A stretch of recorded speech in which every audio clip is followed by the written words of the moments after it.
I'm from Madison, Wisconsin. I've lived in Minneapolis for probably the past, 10 or so years. How long have you been part of the St. Paul Art Crawl? I've been in the St. Paul Art Crawl. I was in last fall's Art Crawl, and a few years previous, I was living in Minneapolis, so obviously wasn't eligible, but now I'm back over in St. Paul, and I've been in the fall and this spring art show. Why did you get into photography? Or why did, artistically, were you drawn to that medium? Well, it's always been a hobby. I have a degree in painting, and I did a lot of painting, collage, and printmaking, but photography is something that I love to do, but I've never necessarily thought about showing it up until, a few months ago, where I have a lot of photos that I've taken that I like and want to share. Primarily, do you focus on vegetation or flowers? No, pretty much anything. With these photos behind us here, I was on a vacation, and there was just a lot of opportunity to take these types of pictures, and it was just too much to pass up. Where do you pull most of your inspiration in photography? Inspiration from photography, it's kind of hard to describe because you just have to look around, open your eyes, and there's plenty of things to take pictures of. I mean, you can take pictures right outside your door, but you can go someplace specific if you know there's a spot to take good photos. How important are events of this nature to the public? I think it's good for the public because I don't think that there's a lot of opportunity to see this much variety of artwork. I mean, you can go to museums, you can go to different galleries, but typically it's pretty directed in terms of what you see. Whereas with the art crawl, you can walk 5 blocks and see 100 different artists and see 100 different styles if you want to, and I think it's important for people to see that type of thing. Can you speak directly about this picture right behind us and talk about what you saw on it or why you decided to take the picture? Sure. It was nice because it was just a big field, this vegetation. It had been raining, so there was a lot of raindrops kind of still sitting on the leaves, and it was just a real pretty scene. And I'm interested in the macro, getting in real close and seeing what there is that many people might not notice, I guess. Is there anything else you'd like to add? I don't think so. Thanks for the opportunity. Thank you for your time.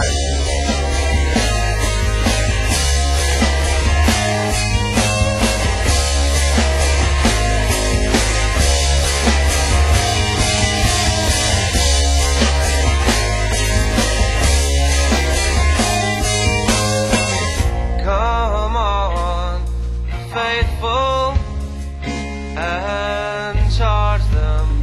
I'm originally from Minneapolis, Minnesota. And what brings you to St. Paul today? I've had a studio here in St. Paul for 5 years, and I love being in downtown St. Paul. I love the art community here. Why photography? Well, I've had a camera since I was probably 16 years old, and I love the way I can communicate with people visually, and it's a collaboration so that I'm talking to someone, we're doing something together. I do a lot of weddings, I do a lot of fine art, but it's a collaborative event, and I just love that creative energy together. And for 6 years, I've been working on a series where I'm out in nature and I see a shape and I decide it has a human characteristic, and then I get models and I pair them up together. So this was photographed one cold spring morning down at Minnehaha Falls, and these tiny little mushrooms that I've never seen since that one day was growing. And then I took that picture, and then later on I got models out in the Black Hills and the Badlands of South Dakota. There's actually a man and a woman underneath this hill with their arms coming up, and they're intentionally recreating the shapes of these mushrooms. So that is one of my passionate series that I've been working on for about 6 years. I would like to see the City of St. Paul, the Chamber of Commerce, the mayor be more supportive of the St. Paul Art Crawl, give more funding, give more publicity, and more exposure on websites.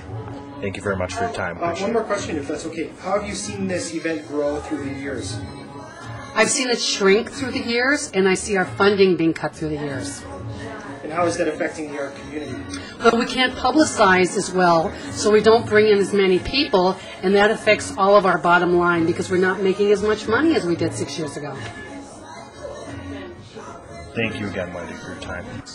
Actually, I do headshot photography, and I'm a filmmaker, and I really enjoy capturing actors in their essence. So headshots are a little different than a traditional portrait. They're lit differently. Their intention is differently. They're seeking to really capture the essence of the talent, and so I enjoy that challenge. Well, this image here of a fantastic actress, I'm actually working on a film project with her, was a really exciting headshot session for me, just because she was really confident and comfortable with the process. One thing I really enjoy about headshot photography is directing the talent with a variety of emotion, and she just was really gifted with that ability. Sometimes with new talent, it's a little daunting to be having that much attention from the camera, and so with her, she was just really confident. So it's one of my favorite images because it was a great, fun, playful session. But one thing I enjoy about headshot photography is really allowing my client, my talent, to feel comfortable in the process and to feel confident and to direct them with a variety of emotions. So it's a fun challenge. It also incorporates film, which is something I also enjoy. So the direction of talent and headshots in film is something I'm very excited about. Well, thank you for doing this and actually showcasing the art crawl. A lot of people aren't familiar with Lower Town St. Paul. I found that very interesting with my clients. I'll talk to them about the Northern Warehouse. They've never heard of it. They don't know Lower Town St. Paul. I think that this is an amazing opportunity for St. Paul, and I wish that things could shift so that this could really be celebrated more in the metro, not just a St. Paul occasion, but something that the Twin Cities could embrace, because I think it's an amazing opportunity to learn more about artists and more about St. Paul.